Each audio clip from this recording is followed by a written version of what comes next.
Hey coin collectors, welcome to DC Coin World International Coin Channel. Today it's the 1986 Kennedy half dollar. See one of them right here, the one from Denver. There's a D down there right above my pointer, 1986 at the bottom. Well, the Kennedy half dollars have been around since 1964. So this is the 23rd year they made them, and in fact they still make them. Here's a 2025 version of the Denver coin. Just got it a few weeks ago. There's the D right there. And then here's a 2025 version of the Philadelphia coin. So they're still out there. We're going to talk about how much they're worth, how to find out if you have a really expensive one, and how many they made as we go through this video. All right, let's start. Well, in 1986, they made three different versions of the Kennedy half. They made the Philadelphia version, which was right here with the P, the Denver version, and the San Francisco version. The San Francisco version is a proof coin, so it's a specially stamped and polished coin, and was only available in proof sets. You didn't get it in regular circulation. That's why it looks so fine. And this actually is one right here that they call a deep cameo proof. At the Philadelphia Mint, they made 13.1 million.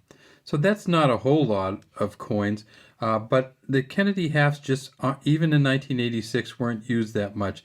There were some casinos that used them and a few coin operated machines that used them, but by 1986, they were kind of out of fashion. It says Liberty around the top, Kennedy facing left, in God in front of his chin, We Trust down below him. And then way, way, way down in here, we see a G and an R for Gilroy Roberts, the engraver of the front of this coin. And then here is the P for Philadelphia. And if you look at this P, you see that it has some kind of coloring around it. And that's because this P got hit, mint mark was stamped so hard on this coin that you can actually see that it dented it. If we look right here, we see some chips in it. And that's from one of the other Kennedy halves hitting it during the minting process. Tip it up on the edge, and you see that this is a copper-centered coin. Copper nickel cladding on the outside, copper in the center, copper nickel cladding on the back, and it's a fantastic back, just very, very busy. United States of America at the top, half dollar at the bottom. There's an eagle in the center holding an olive branch and some arrows. Above the eagle is a banner, which the eagle has in its beak, E Pluribus Unum. And then we have 50 stars going all the way around the outside and 13 stars in the middle. 9 above the eagle's head, 4 next to him. 9 plus 4 is 13 for the original 13 colonies. And one of the ways that you define how good these coins are is to look at the eagle and see just how much definition you have there. This one's a pretty good coin, but it's probably not going to be worth much, maybe $1 or $2, even in this condition. These coins have 150 reeds around the outside. They are 30.61 millimeters in diameter, and they weigh 11.3 grams. About $13 worth of silver, but in 1986 they didn't make the silver ones. In 1964 they came out with a 90% silver one. In 1965 they went to 40% silver.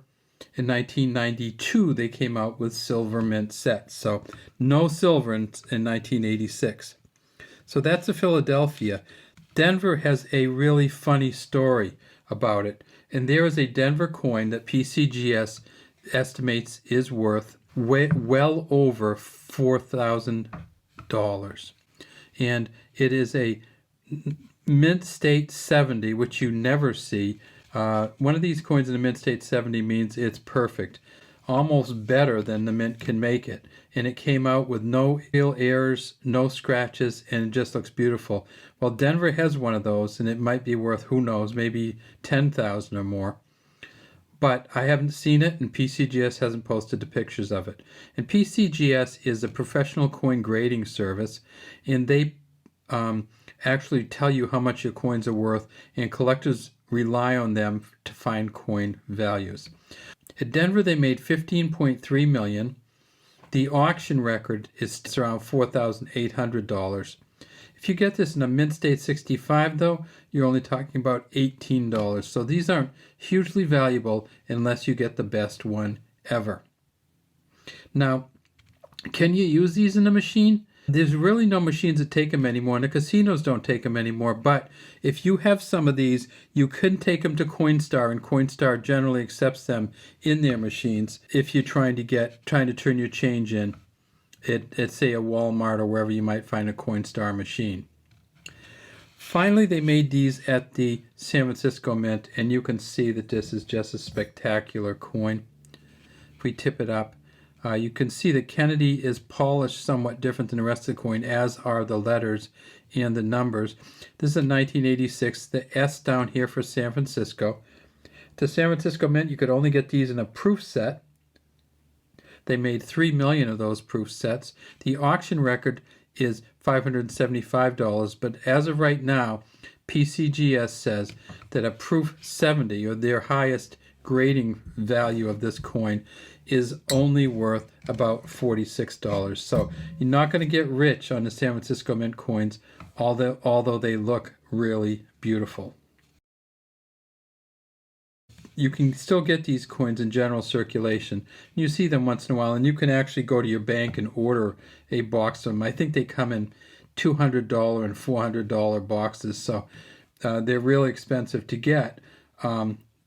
Because the banks generally only special order them. But if you know a teller at a bank, you can go in and ask them to hold any half dollars that they see come through, and maybe you can get one of those for yourself.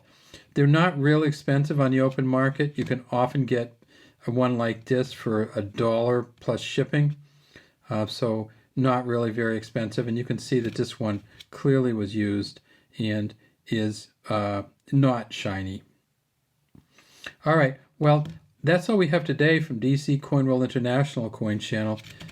Here's our Denver Mint coin, and that's our used Denver. Here's our brand new unused, it's not brand new, but our unused San Francisco Mint coin. And then here is our Philadelphia coin. Look for these coins out there. They are around. Maybe your grandfather or grandmother or great aunt or mother has some of these coins in their change, and if you look through and find these, you can still use them, but they aren't going to be hugely valuable in almost any case. Good luck coin collecting out there, and please subscribe to our channel, the DC Coin World International Coin Channel.